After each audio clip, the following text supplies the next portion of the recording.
Hi students, welcome to మన విద్య అల్లాడి publications YouTube channel. నేను మీ Balu sir. So students, మీ అందరి కోసం మరొకసారి అనౌన్స్మెంట్ అండి.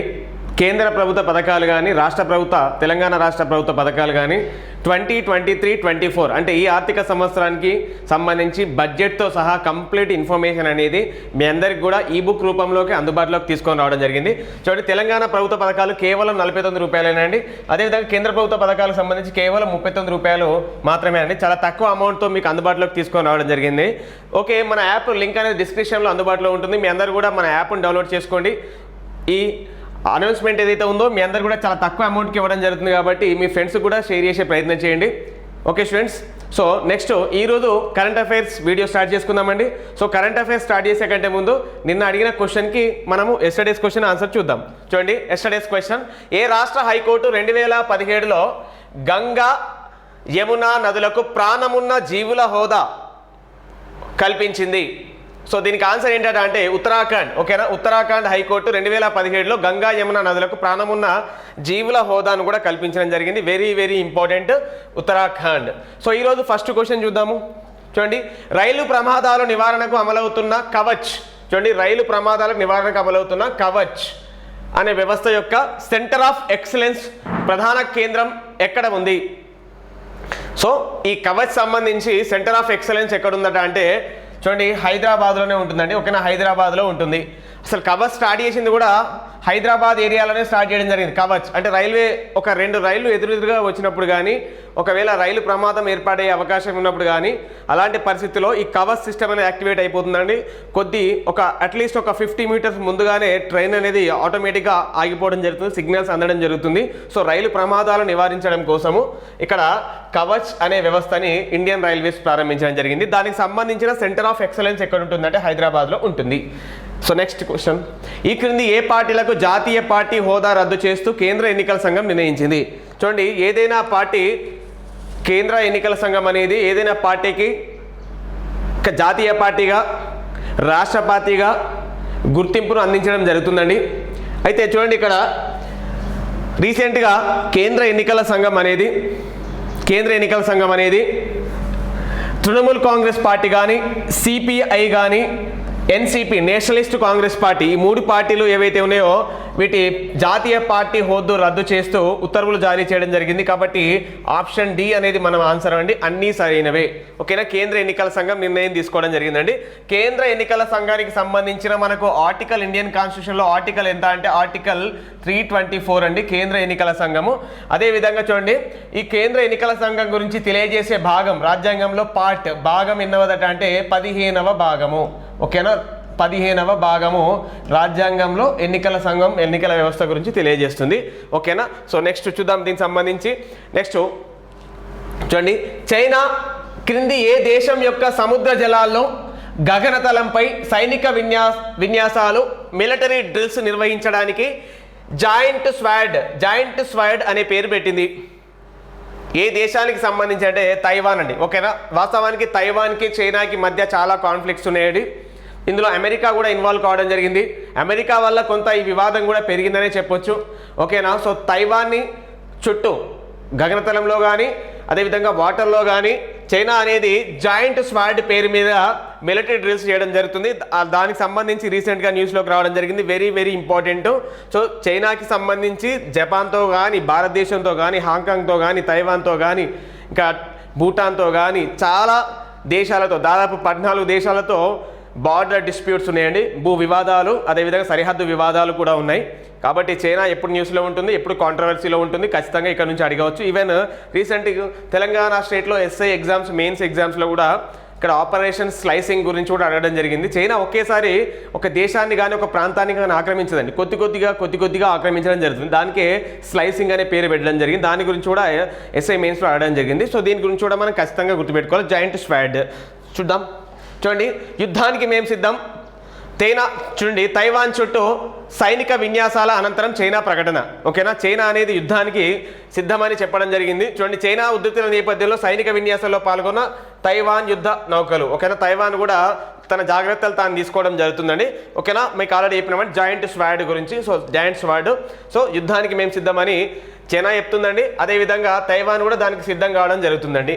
ఓకేనా, రైట్, దానికి సంబంధించి వెరీ ఇంపార్టెంట్. దీంట్లో అమెరికా ఇన్వాల్వ్మెంట్ కూడా ఉంది. సో రీసెంట్గా నాటో గురించి కానీ నాటో గురించి కానీ ఇక్కడ మనం డిస్కషన్ చేస్తున్న జాయింట్ స్క్వాడ్ అంటే తైవాన్, చైనా ఇలాంటి ఇష్యూస్ ఏవైతే ఉన్నాయో వీటన్నిటి మనం నోట్ డౌన్ చేసుకొని ఖచ్చితంగా కరెక్ట్గా 360 డిగ్రీస్లో చదువుకుంటే కనుక ఇంటర్నేషనల్ రిలేషన్స్లో ఎట్లాంటి మార్కు మిస్ కాకుండా మనం స్కోర్ చేయొచ్చు. నెక్స్ట్ చూడండి, దేశంలో కరోనా కేసుల సంఖ్య పెరుగుతున్నందుకు ఏ రాష్ట్రాల్లో మాస్కులు తప్పనిసరి చేస్తూ ఆ రాష్ట్ర ప్రభుత్వాలు ఉత్తర్వులు జారీ చేశాయి. చూడండి, లాస్ట్ ఇయర్ అంతమైపోయింది, ఇంకా ఎండమిక్ అని అనుకున్న కోవిడ్ కేసులు మళ్ళీ పెరుగుతున్నాయండి. సో కోవిడ్ కేసులు మళ్ళీ పెరగడం వల్ల రాష్ట్ర ప్రభుత్వాలు కూడా అప్రమత్తం కావడం జరిగింది. దీనిపైన కేంద్ర ప్రభుత్వం, కేంద్ర ఆరోగ్య శాఖ కూడా ఇక్కడ గైడ్లైన్స్ ఇవ్వడం జరిగింది. దాంట్లో భాగంగా ఏ రాష్ట్ర ప్రభుత్వాలు మాస్కులను తప్పనిసరి చేస్తూ ఉత్తర్వులు జారీ చేశాయని అడగడం జరిగింది. చూద్దాం అదేంటంటే చూడండి, కేరళ రాష్ట్రం కానీ, హర్యానా కానీ, పుదుచ్చేరి అంటే కేరళ రాష్ట్రము, హర్యానా రాష్ట్రము, ఇది కేంద్రపాలిత ప్రాంతమైన పుదుచ్చేరి. కాబట్టి మొత్తము ABC అండి, జనరల్గా 1 2 3 అన్నీ కూడా సరైనవి అండి. కేరళ కానీ, పుదుచ్చేరి కానీ, హర్యానా కానీ ఈ రాష్ట్రాలు తమ ప్రజలకి మాస్క్ తప్పనిసరి అని ఉత్తర్వులు జారీ చేయడం జరిగిందండి. నెక్స్ట్, ప్రపంచంలో అత్యంత తేలికైన పెయింటింగ్. చూడండి, ప్రపంచంలో అత్యంత తేలికైన పెయింటింగ్ ప్లాస్మానిక్ పెయింట్. ప్లాస్మానిక్ పెయింట్ పేరు గుర్తుపెట్టుకోండి. ఏ యూనివర్సిటీ? చూడండి, యూనివర్సిటీ ఆఫ్ ఫ్లోరిడా సైంటిస్టులు తయారు చేశారు. అయితే దీని తయారీలో ఏ జంతువు లేదా కీటకం లేదా పక్షి యొక్క చూడండి ఇక్కడ శరీరం అండి, శరీర రంగులను ఉపయోగించారు. సో దేనికి సంబంధించింది అంటే ఇది సీతాకోక చిలుక అండి. సీతాకోక చిలుకకు సంబంధించి సీతాకోక చిలుక ఏదైతే వాటి రెక్కలు ఉంటుందో ఆ రెక్కలపైన ఉండే వివిధ వర్ణాలను బేస్ చేసుకొని ప్రపంచంలోనే అత్యంత తేలికైన ప్లాస్మానిక్ పెయింట్ని యూనివర్సిటీ ఆఫ్ ఫ్లోరిడా సైంటిస్టులు రూపొందించడం జరిగింది. ఎంత ఎఫిషియెంట్ అంటే జస్ట్ 1 kg లేదంటే 1-2 kgs మధ్యలో ఉండే ఈ పెయింట్ అనేది బోయింగ్ విమానం ఏదైతే ఉందో ప్రపంచంలో పెద్ద విమానాల్లో ఒకటైనా బోయింగ్ విమానానికి కూడా 1 లేదంటే 1.5 kgs ఈ పెయింట్ యూస్ చేసి దానికి రంగు కూడా వేయించండి. సో అత్యంత మన్నికైంది, అదేవిధంగా ఎన్విరాన్మెంట్ ఫ్రెండ్లీ అండి. చాలా పెయింటింగ్ అనేది సేఫ్ అవుతుంది. అది దానికి సంబంధించి చూద్దాం. ఈ పెయింటింగ్ వల్ల గ్లోబల్ వార్మింగ్ తగ్గుతుంది, అంటే వాతావరణం వేడి తగ్గుతుందంటే ఆటోమేటిక్గా గ్లోబల్ వార్మింగ్ కూడా తగ్గినట్టే అండి. సో 130 degrees సెంటీగ్రేడ్ నుంచి 160 degrees సెంటీగ్రేడ్ ఉష్ణోగ్రతలు నియంత్రిస్తుంది. నెక్స్ట్, 16వ IPL తొలి హ్యాట్రిక్ సాధించిన బౌలర్ ఎవరు? సో 16వ సీజన్ IPL తొలి హ్యాట్రిక్ సాధించిన బౌలర్ అంటే రషీద్ ఖాన్ అండి. సో రషీద్ ఖాన్ మరి ఈయన గుజరాత్ జైంట్స్ ప్లేయర్ అండి, గుజరాత్ టీం ప్లేయర్ అండి. సో ఈయన కోల్కతా నైట్ రైడర్స్ అంటే KKR టీం పైన హ్యాట్రిక్ తీయడం జరిగింది. ఎవరెవరు వికెట్లు తీసిండట అంటే ఆండ్రే రసెల్, సునీల్ నారాయణ్, శార్దుల్ ఠాకూర్. వరుసగా 3 బాల్స్లో ముగ్గురిని కూడా అవుట్ చేయడం జరిగింది. కాబట్టి హ్యాట్రిక్ సాధించిన బౌలర్ అండి. ఈ 16వ సీజన్లో ఫస్ట్ హ్యాట్రిక్ సాధించిన వ్యక్తి రషీద్ ఖాన్, గుజరాత్ టీం. ఏ టీం పైన సాధించాడు అంటే కోల్కతా నైట్ రైడర్స్. నెక్స్ట్, ప్రపంచ చెస్ ఛాంపియన్షిప్ ఏప్రిల్ 10, 2023 చూడండి, ఏప్రిల్ 10, 2023 ఎక్కడ ప్రారంభమైంది? ఎక్కడ ప్రారంభమైందంటే అంటే అస్తానా. ఎక్కడ ప్రారంభమైందంటే అస్తానా. ఈ అస్తానా అనేది ఏ దేశానికి సంబంధించి ఏ దేశంలో ఉంటుందో తెలిస్తే కామెంట్లో పోస్ట్ చేయండి. అస్తానా వెరీ ఈజీ. నెక్స్ట్, ఏ సంవత్సరం నాటికి భారతదేశంలో 9% చూడండి, భారతదేశంలో 9% అణు విద్యుత్ ఉత్పత్తిని అంటే న్యూక్లియర్ పవర్ అండి. 9% అణు విద్యుత్ ఉత్పత్తిని సాధించడం లక్ష్యంగా నిర్దేశించుకున్నట్లు కేంద్ర మంత్రి జితేంద్ర సింగ్ తెలిపారు. సో ఏ సంవత్సరం నాటికంటే చూడండి 2047 2047 2047 నాటికి భారతదేశంలో 9% అణు విద్యుత్ అంటే న్యూక్లియర్ పవర్ ఏదైతే ఉంటుందో అణు విద్యుత్ ఉత్పత్తిని సాధించడం లక్ష్యంగా నిర్దేశించుకున్నట్లు కేంద్ర మంత్రి జితేంద్ర సింగ్ తెలపడం జరిగిందండి. నెక్స్ట్ గమనిక చూద్దాం. Ministry of earth sciences Jitendra Singh. Next, కేంద్ర 2030 సంవత్సరం నాటికి 20 గిగావాట్ల అణు ఇంధన ఉత్పత్తిని చేయాలని నిర్దేశించుకోవడం జరిగిందండి. అదేవిధంగా ఇండియా కార్బన్ న్యూట్రల్ ఏ సంవత్సరంలోపు కావాలనుకుంటుంది అంటే target year 2070 carbon neutral. Carbon neutral, India carbon neutral. Next, హైవేలపై అటవీ జంతువుల ప్రమాదాలను నివారించేందుకు తెలంగాణ రాష్ట్రంలోని నిర్మల్ మరియు ఖానాపూర్ మధ్య నిర్మిస్తున్న అండర్ పాస్లు ఎన్ని అండర్ పాస్లు? ఎందుకంటే హైవేల పైన వాహనాలు వేగంగా వెళ్ళినప్పుడు అడ్డుగా వచ్చిన యానిమల్స్ ఏవైతే ఉంటాయో వాటికి ప్రమాదంకి గురి అయ్యే అవకాశం ఉంటుంది కాబట్టి అండర్ పాస్లు నిర్మించాలని కేంద్ర ప్రభుత్వం కూడా ఉత్తర్వులు జారీ చేయడం జరిగింది. కేంద్ర ప్రభుత్వంతో పాటు నేషనల్ గ్రీన్ ట్రిబ్యునల్ ఎన్జిటి కానీ పర్యావరణ మంత్రిత్వ శాఖ అండర్ పాస్లు నిర్మించాలని ఖచ్చితంగా ప్రతి రాష్ట్రానికి కూడా ఆదేశాలు ఇవ్వడం జరిగింది. దాంట్లో భాగంగా తెలంగాణ రాష్ట్రంలో ఎన్ని అండర్ పాస్లు ఏర్పాటు చేస్తున్నారు, దట్టు ఎక్కడ అంటున్నామండి, నిర్మల్ మరియు ఖానాపూర్ మధ్య. ఓకేనా, ఎన్ని అండర్ పాస్లు అంటే 7 అండర్ పాస్లు అండి. మొత్తం ఏంటంటే 7 అండర్ పాస్లు. దీనిపైన దాదాపు 84 కోట్ల రూపాయలు ఖర్చు అవుతుంది. దాదాపుగా 84 కోట్ల రూపాయలు ఖర్చు చేయడం జరుగుతుంది. మొత్తము 7 అండర్ పాస్ని తెలంగాణ రాష్ట్రంలో నిర్మించడం జరుగుతుందండి. చూడండి, రిజర్వ్ ఫారెస్ట్ జోన్లో, ఓకేనా, సో ఫారెస్ట్లు జనరల్గా నేషనల్ పార్క్స్ కానీ ఫారెస్ట్లు జనరల్గా ఇక్కడ అండర్ పాస్లు నిర్మించడం తప్పనిసరి కేంద్ర ప్రభుత్వం తెలపడం జరిగిందండి. జనరల్గా ఫారెస్ట్ జోన్లో, రిజర్వ్ ఫారెస్ట్ జోన్లో మనకు జనరల్గా కోర్ జోన్, బఫర్ జోన్ మెయిన్గా ఉంటాయి. నెక్స్ట్, అండమాన్ నికోబార్ ప్రాంతంలో ఏప్రిల్ 5, 2023 చూడండి, ఏప్రిల్ 5, 2023 తేదీన జరిగిన జాయింట్ మిలిటరీ ఎక్సర్సైజ్ కవచ్లో పాల్గొంది. జాయింట్ మిలిటరీ ఎక్సర్సైజ్ కవచ్ అనేది 2 సార్లు మనం డిస్కషన్ చేసుకున్నాం. ఒకటేమో ఇండియన్ రైల్వేస్లో అండి, ఇంకొకటి ఏమంటున్నామండి, అండమాన్ నికోబార్ ప్రాంతంలో ఏప్రిల్ 5, 2023 తేదీన జరిగిన జాయింట్ మిలిటరీ ఎక్సర్సైజ్ కవచ్లో పాల్గొన్నది ఎవరు అని అడుగుతున్నాము. చూడండి, Indian army, Indian air force, Indian coast guard, ఈ మొత్తం 3 కూడా. కాబట్టి ఆప్షన్ డి అనేది అన్నీ సరైనవే అండి. ఓకేనా, అన్నీ. So Indian army, Indian coast guard, Indian air force, ఈ మొత్తం కూడా అన్నీ కూడా పాల్గొనడం జరిగిందండి. ఓకేనా, అన్నీ కూడా పాల్గొనడం జరిగింది. ఓకేనా, సో ఇండియన్ ఆర్మీ డే ఎప్పుడు, జనవరి 15. ఓకేనా, ఇండియన్ కోస్ట్ గార్డ్ డే ఎప్పుడు అంటే ఫిబ్రవరి 1. వి ప్రొటెక్టివ్ వయం రక్షమాం అంటామండి Indian coast guard. Indian air force day ఎప్పుడు అంటే అక్టోబర్ 8 అండి. మరి నేవీ డే ఎప్పుడు తెలిస్తే కామెంట్లో పోస్ట్ చేయండి. వెరీ ఈజీ అండి, ఇవన్నీ మనం చాలాసార్లు రిపీట్ చేస్తూనే ఉన్నాం. నెక్స్ట్, ఏ రాష్ట్రానికి లేదా కేంద్ర పాలిత ప్రాంతానికి చెందిన ఫుడ్ అండ్ డ్రగ్స్ అడ్మినిస్ట్రేషన్ వారు, చూడండి, ఫుడ్ అండ్ డ్రగ్స్ అడ్మినిస్ట్రేషన్ వారు FSSAI సంస్థతో, అంటే food safety and standards authority of ఇండియాతో కలిపి ఈట్ రైట్ మిల్లెట్ మేళా, ఓకేనా, ఈట్ రైట్ మిల్లెట్ మేళా నిర్వహించింది. మరి ఎక్కడ అంటే చూడండి, జమ్మూలో అండి. ఓకేనా, జమ్మూ కాశ్మీర్ సంబంధించి జమ్మూ నగరంలో ఇక్కడ ఫుడ్ అండ్ డ్రగ్స్ అడ్మినిస్ట్రేషన్ వారు FSSAIతో కలిసి ఈట్ రైట్ మిల్లెట్ మేళా నిర్వహించడం జరిగింది. మీ అందరికీ తెలుసా అండి, FAO అంటే ఫుడ్ అండ్ అగ్రికల్చర్ ఆర్గనైజేషన్, ఇది ఎక్కడ ఉంటుందంటే రోమ్లో ఉంటుందండి. సో FAO అనేది 2023 సంవత్సరాన్ని ఇంటర్నేషనల్ ఇయర్ ఆఫ్ మిల్లెట్స్, అంటే ఇక్కడ చిరుధాన్యాల సంవత్సరం అండి, మిల్లెట్స్ ఇయర్. ఓకేనా, మిల్లెట్స్ అంటే చిరుధాన్యాల సంవత్సరంగా గుర్తించడం జరిగిందని గుర్తుపెట్టుకోండి. చిరుధాన్యాల సంవత్సరం గుర్తుపెట్టుకోండి. ఓకేనా, so eat right millet Mela ఎక్కడ జరిగిందంటే జమ్మూలో జరిగింది. ఓకేనా, ఈట్ రైట్ మిల్లెట్ జమ్మూలో జరిగింది, గుర్తుపెట్టుకోండి. Next, FSSA abbreviation food safety and standards authority of India. ఇది ఎప్పుడు ఏర్పాటైంది అంటే సెప్టెంబర్ 5, 2008లో ఏర్పడింది. ఇక్కడ హెడ్ క్వార్టర్ ఎక్కడ ఉంటుంది అంటే న్యూఢిల్లీలో ఉంటుంది. కేంద్ర ఆరోగ్యం మరియు కుటుంబ మంత్రిత్వ శాఖ ఆధ్వర్యంలో FSSAI పనిచేస్తుంది. Okay, next, Fino payments bank ఏ IPL జట్టుతో కలిసి డిజిటల్ బ్యాంకింగ్ భాగస్వామిగా వ్యవహరిస్తుంది. సో ఏ IPL జట్టుతో అంటే చూడండి, రాజస్థాన్ రాయల్స్. ఓకేనా, రాజస్థాన్ రాయల్స్ సంబంధించి ఫినో పేమెంట్స్ బ్యాంకు రాజస్థాన్ రాయల్స్తో కలిసి డిజిటల్ బ్యాంకింగ్, ఓకేనా, డిజిటల్ బ్యాంకింగ్ భాగస్వామిగా ఇక్కడ ఒప్పందం కుదుర్చుకోవడం జరిగిందండి. నెక్స్ట్, సో కొన్ని ఇంపార్టెంట్ పేపర్ కటింగ్స్ సో చూద్దాం. చూడండి, మాది ప్రశ్నలు. సముద్రాల నుంచి కార్బన్ డైఆక్సైడ్ వాయువును తొలగించే విధానాన్ని, ఓకేనా, సముద్రాల నుంచి కార్బన్ డైఆక్సైడ్ అంటే CO2ని వాయువును తొలగించే విధానాన్ని అమెరికాలోని ఏ సంస్థకు చెందిన పరిశోధనా బృందం ఇటీవల ఆవిష్కరించింది.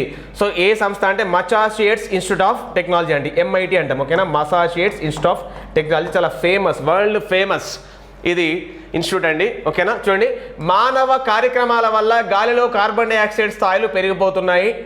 ఈ వాయువును పీల్చుకొని సముద్ర జలాలు ఆమ్లీకరణకు గురవుతున్నాయి. అంటే ఓకే రైట్. ఈ పరిశోధన బృందంలో కృపా వారణాసి అనే భారతీయుడు ఉన్నాడు. ఓకేనా, కృపా వారణాసి అనే భారతీయుడు ఉన్నాడు.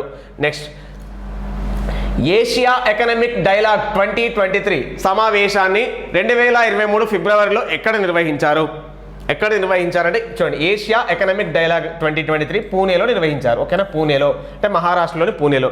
చూడండి, భారత విదేశీ వ్యవహారాల మంత్రిత్వ శాఖ ఈ సమావేశాన్ని నిర్వహించింది.